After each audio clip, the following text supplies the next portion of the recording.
नमस्कार, मी रुपाली आई अन्नपूर्णा किचन मध्ये आपल्या सगळ्यांचे सहर्ष स्वागत करीत आहे. मी आज आपल्यासाठी उपवासाची एक रेसिपी घेऊन आलेली आहे. उपवासाची कचोरी करणार आहोत आपण.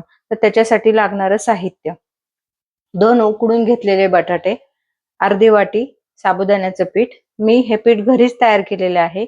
साबुदाणा मी मिक्सरला बारीक करून घेतलेला आहे.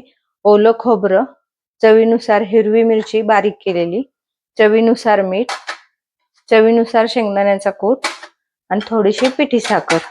आणि चवीनुसार आपल्याला सारणामध्ये आपल्याला उपवासाच्या करूचे जे सारण करणार आहोत त्याच्यामध्ये आपण थोडेसे मनुके घालणार आहोत. तर चला आपण कृतीकडे वळूया.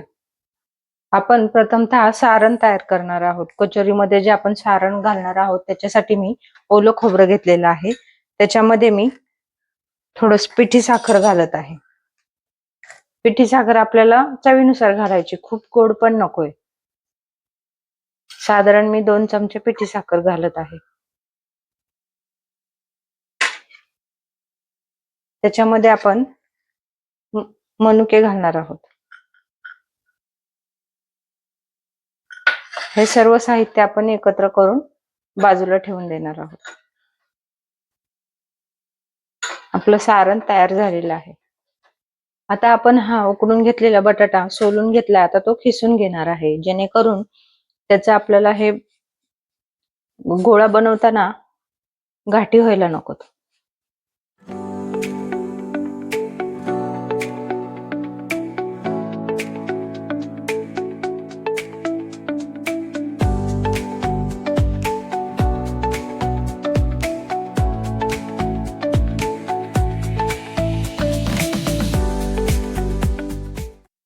आता ह्याच्यामध्ये मी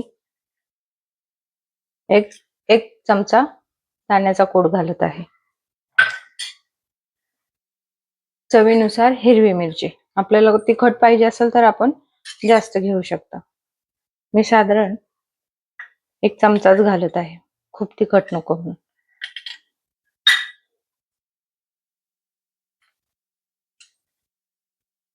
मीठ घालत आहे चवीनुसार. आता हे सगळं मिश्रण आपण एकत्र करणार आहोत. आणि साबुदाण्याचं पीठ घरी दळल्यानंतर आपण चाळून घ्यायचे, आणि चाळून घेतल्यानंतर जी त्याची भरड राहते, थोडस जाडसर असतं, ते पण मी ह्याच्यामध्ये घालत आहे. आता हे सगळं एकजीव करून घ्यायचे.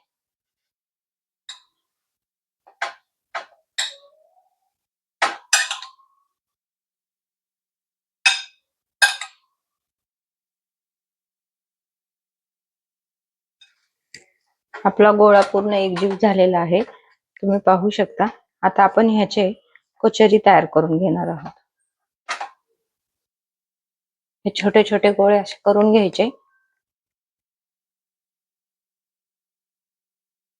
आणि ह्याच्यामध्ये आपण सारण भरणार आहोत.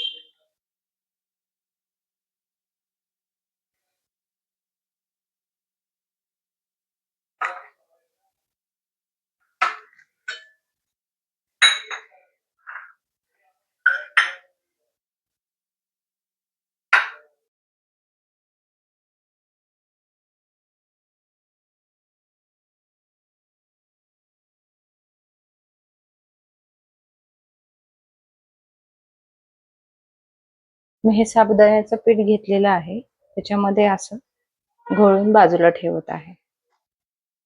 आणि मग आपण हा तेलामध्ये तळणार आहोत. अशा प्रकारे मी बाकीचे पण करून घेत आहे.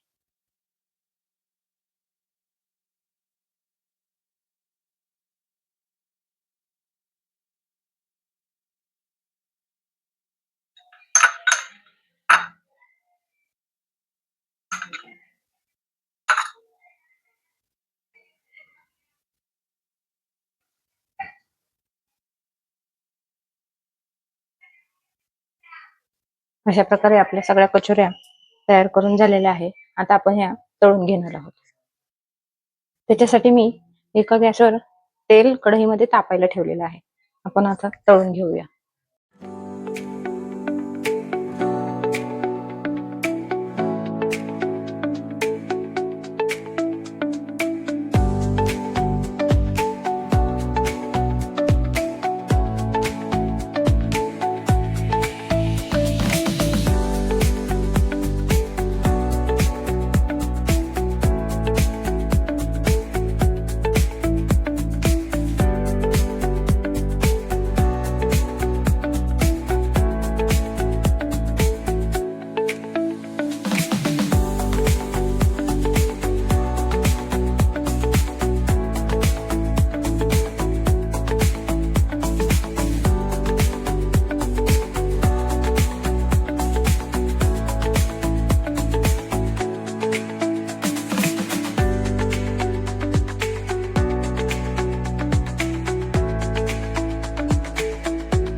गॅस आपण मोठा बारीक करून हे तळून घेत आहोत.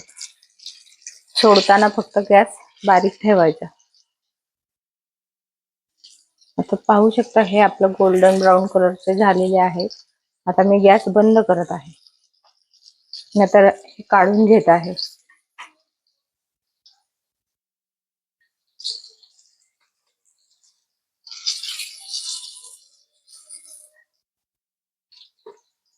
तेलकट बिलकुल होत नाही इथे.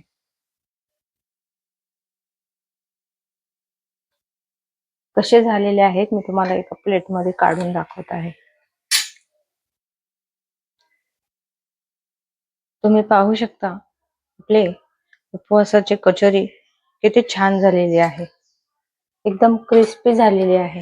आवाज पण तुम्हाला दाखवते मी.